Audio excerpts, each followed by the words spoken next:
Hai, Assalamualaikum. So, kembali lagi saya Medan Digital Marketing Professional.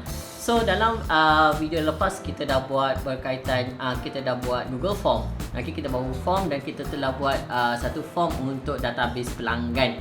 Okay, di mana sale daripada WhatsApp, sale daripada Telegram, kita boleh manage menggunakan Google Tools, iaitu melalui Google Form lah. Okay. So, bila dah ada data yang banyak, okay, kalau nak edit satu-satu menggunakan Google Form, dia agak menyusahkan.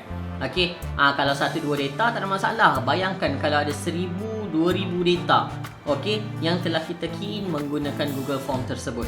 Alright, so kali ini saya nak tunjukkan kepada anda cara yang lebih mudah untuk anda proses data anda, okay, data anda yang telah anda kumpulkan. Alright, tanpa melengahkan masa, jom kita gunakan Google Spreadsheet. Alright, so macam biasa kita akan buka browser. Saya menggunakan Google Chrome. Pertama sekali kita pilih Google App, butang dekat sini. Pilih Drive.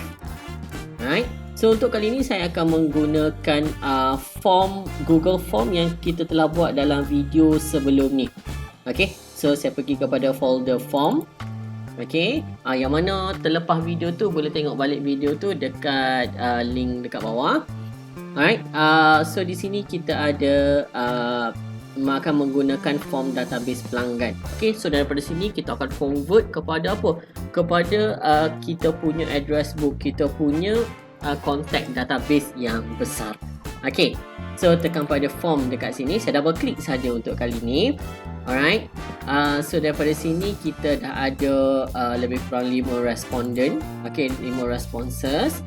Alright, okay, so ini form kita. So kita tengok preview sekali lagi kita punya form. Alright, so ni form dia ada nama, ada email, nombor telefon, alamat, daerah, postcode, negeri dan juga catatan.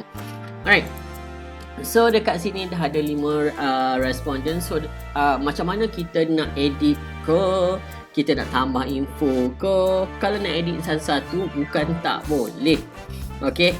Bukan tak boleh, boleh edit kat sini, tapi dia agak menyusahkan. Apa kata kita edit dia dalam satu spreadsheet. Okey, dalam satu spreadsheet yang kita boleh tambah dan memudahkan kerja kita. Okey, so apa yang kita buat adalah kita nak linkkan Google Form ni dengan Google Spreadsheet. Okay, so senang saya tekan pada butang dekat sini. Alright, so kita akan create satu database pelanggan, respond maksudnya adalah respond. Okay, kita tekan butang create dekat sini.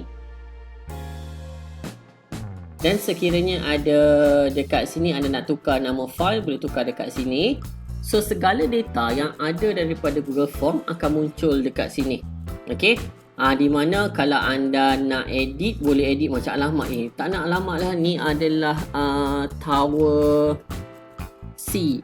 Okay, Tower C Mesa Hill contohnya. Okay, dia dah betulkan alamat dia. Ni pun tak ada alamat nombor 2, tak ada. Okay, anda boleh tambah, anda boleh edit dan sebagainya. Alright, so dekat sini anda boleh lakukan macam kita guna, kita kata spreadsheet macam biasalah. Dan kita boleh tambah. Okay, kita boleh tambah maklumat di bahagian ni sekiranya kita, macam saya biasa gunakannya sebagai follow up. Okay, untuk follow up kan kita buat database tadi kan. So nampak dah catatan mereka membeli dekat sini. So saya follow up balik. Okay, sama ada follow up untuk pembelian, okay, untuk pembelian, atau follow up untuk kita kata repeat order. Okay, repeat order. So saya selalu buat macam ni lah.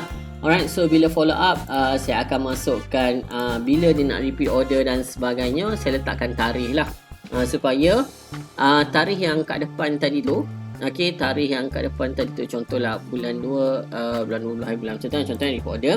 Alright, ini tarikh data kita yang pertama.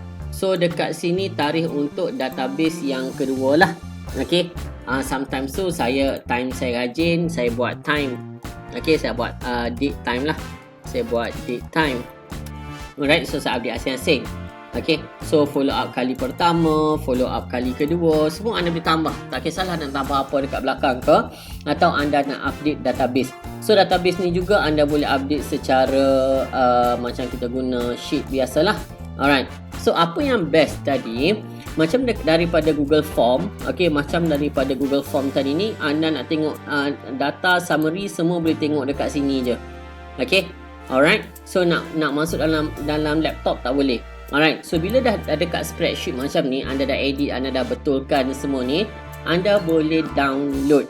Okey. So anda boleh download kepada Excel file ataupun PDF file. Alright. Dan satu lagi, sekiranya anda the next video yang saya akan tunjukkan kepada anda adalah bagaimana untuk masukkan ke dalam Google Contact. Okay. So it's up to you. Okay, untuk Google Contact kita akan gunakan CSV file, tapi untuk kali ini nak download untuk kegunaan dalam laptop anda.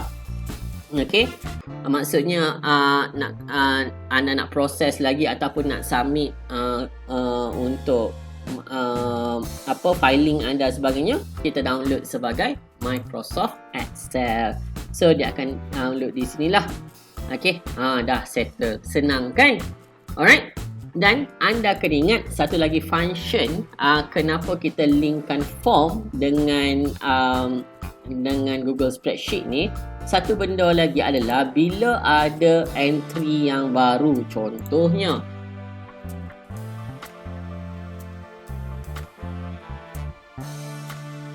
so kita tekan pada butang submit, dah settle. Alright. The best part of linking antara Google Form dengan Google Excel ni, bila kita tengok dekat sini, dia akan auto update. Okay, sometimes macam form ni kita orang dah tak tengok dah dekat sini.